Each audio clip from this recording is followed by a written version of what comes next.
Hi నమస్తే, welcome back to AR journeys. ఈరోజు మన ఛానల్లో బొబ్బట్లు ఎలా చేయడమో చూసేద్దాం. ముందుగా దానికి కావాల్సిన పదార్థాలు: పచ్చిశనగపప్పు, ఉద్దిపప్పు, మైదా, సాల్ట్, సోడా, ఆయిల్ ఆర్ ఘీ, బెల్లం, పసుపు.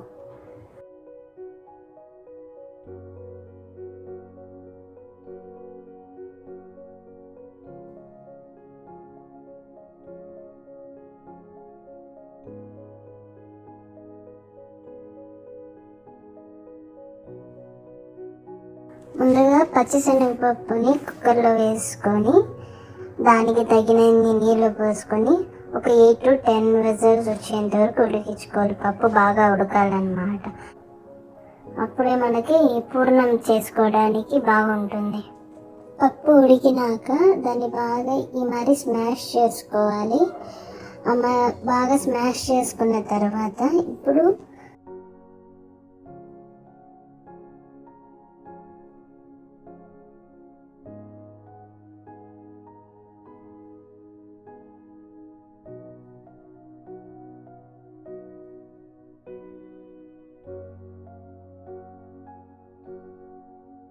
కడాయి పెట్టుకొని అందులోకి ఈ స్మాష్ చేసుకున్న పప్పును వేసేసి బెల్లం కూడా వేసేసి సిమ్లో పెట్టుకొని బెల్లం కరిగేంత వరకు కలుపుతూ ఒక కన్సిస్టెన్సీ వచ్చేంత వరకు పెట్టుకోవాలన్నమాట.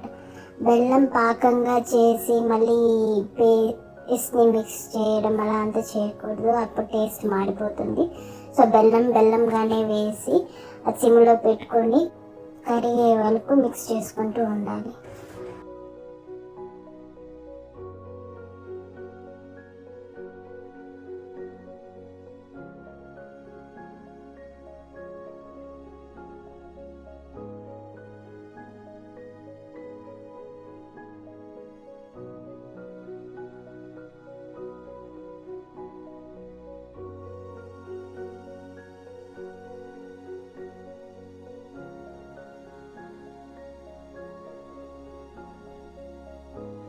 చూసారుగా, ఈ లెవెల్ కన్సిస్టెన్సీ రావాలి. అప్పుడే మనకి బాల్స్ అనేవి బాగా వస్తుంది.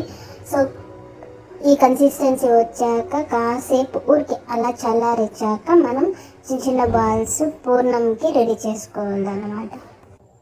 బాల్స్ చేసుకొని పక్కన పెట్టేసుకున్న తర్వాత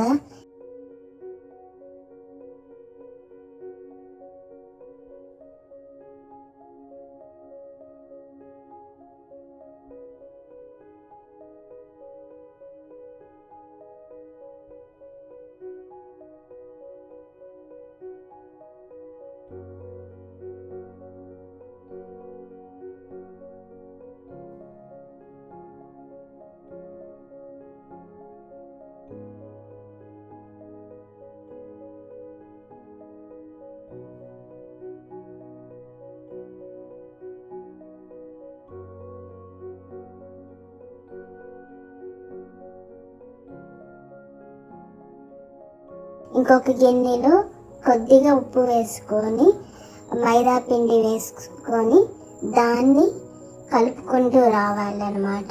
కొద్దిగా వాటర్ పోసుకుంటూ కలుపుకోవాలి. ఒకేసారి వాటర్ అంతా పోసుకోకుండా కొంచెంగా పోసుకొని మనకి తగినంత కన్సిస్టెన్సీలోనే పిండిని కూడా కలుపుకోవాలి.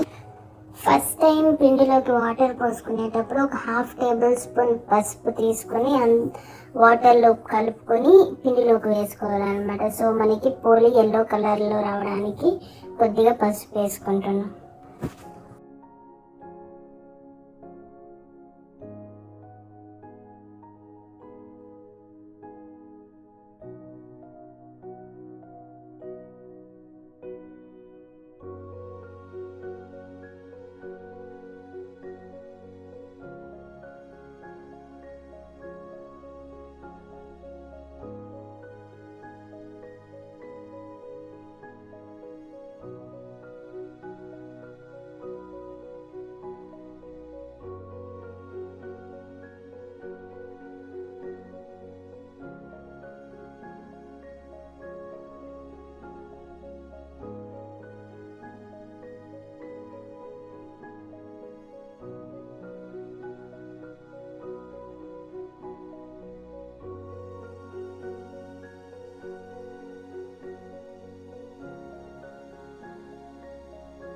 పిండిని ఈ స్టేజ్ వరకు కలుపుకున్న తర్వాత మనం ఇంకా ఆ నెయ్యి కొంచెం కొంచెంగా వేసుకుంటూ కలుపుకోవాలి.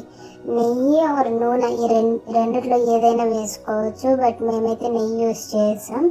నెయ్యి యూస్ చేస్తే టేస్ట్ కొంచెం డిఫరెంట్ అవుతుంది, బికాస్ నెయ్యి వేయడం వల్ల స్మెల్ అవన్నీ బాగా వస్తుంది.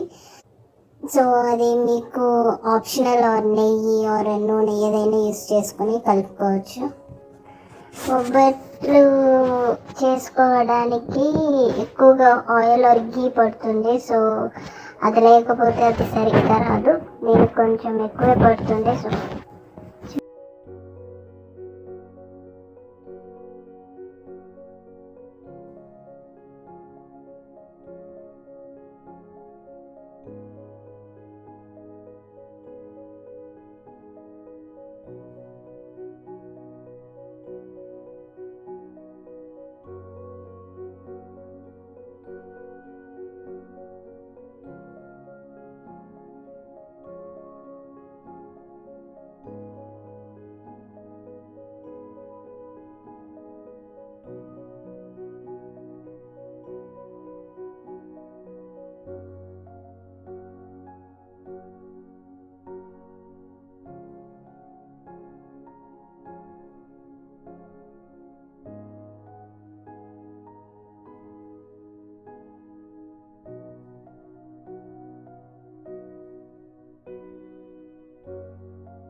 సరిగా ఈ మాదిరి రావాలి పిండి. బాగా నెయ్యి నూనె వేసుకొని కలుపుకున్నాక ఇలా కనిపించాలన్నమాట. సో మేమైతే ఈరోజు చేస్తున్నామంటే ముందు రోజు నైటే పిండిని బాగా కలిపి పెట్టుకున్నాం. సో అప్పుడు ఆయిల్ యూస్ చేసినా ఆర్ ఘీ యూస్ చేసినా బాగా ఊరుతుంది అనమాట. సో నెక్స్ట్ డేకి బాగా ఉంటుంది. సో అప్పటికప్పుడు కూడా చేసుకోవచ్చు, బట్ అట్లీస్ట్ ఒక 1 or 2 hours నానితే ఇంకా బాగా వస్తుంది అనమాట. ముందు రోజు కూడా చేసుకోవచ్చు. మేము ముందు రోజు చేసుకున్నాము. సో ఇప్పుడు ఆ పిండిలో నుంచి కొద్దిగా తీసుకొని దాన్ని కొంచెం ఏదైనా ప్లాస్టిక్ కవర్ అయినా ఆర్ బనానా లీఫ్ ఉన్నా కూడా యూస్ చేయొచ్చు, అరిటాకు. సో దాని మీద కొంచెం ఇలా ఒత్తుకొని ఇందాక ముందుగా చేసుకున్న పూర్ణం ఉందిగా, ఆ బాల్స్ని పెట్టుకొని మళ్ళీ దాన్ని కవర్ చేసేసి మళ్ళీ దాన్ని ఒత్తుకుంటూ కొంచెం ఒక మీడియం సైజ్ వచ్చేంత వరకు చేసుకోవాలి. సో అది ఒత్తేటప్పుడు చేయికి ఏమైనా అతుక్కుంటుంది అనిపిస్తే కొంచెం నెయ్యి పక్కన పెట్టుకొని చేయికి బాగా రాసుకొని ఒత్తుకుంటూ ఉంటే అదే అతుక్కోదు. సో ఆల్రెడీ పిండిని నెయ్యితో కలుపుకున్నాం కాబట్టి కాల్చేటప్పుడు మళ్ళీ సపరేట్గా నెయ్యి ఆర్ ఆయిల్ అవసరం లేదు. సో అలా ఒత్తుకున్న తర్వాత ప్యాన్ పెట్టుకొని ఇంకెత్తి నార్మల్గా మనం దోశ చపాతీ ఎలా కాలుస్తాం అలా కాల్చుకుంటే ఇంకా తినడానికి బొబ్బట్లు రెడీ అయిపోతుంది.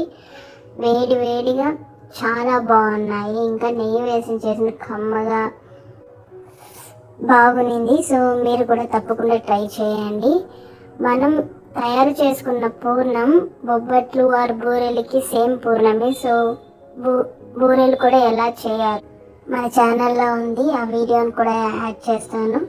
సో ఎవరైనా ట్రై చేయకపోతే అది కూడా ట్రై చేయండి. సో ఇలాంటి మరెన్నో వీడియోస్ కోసం మన ఛానల్ని please like, share, comment and subscribe. Thank you for watching. Bye bye.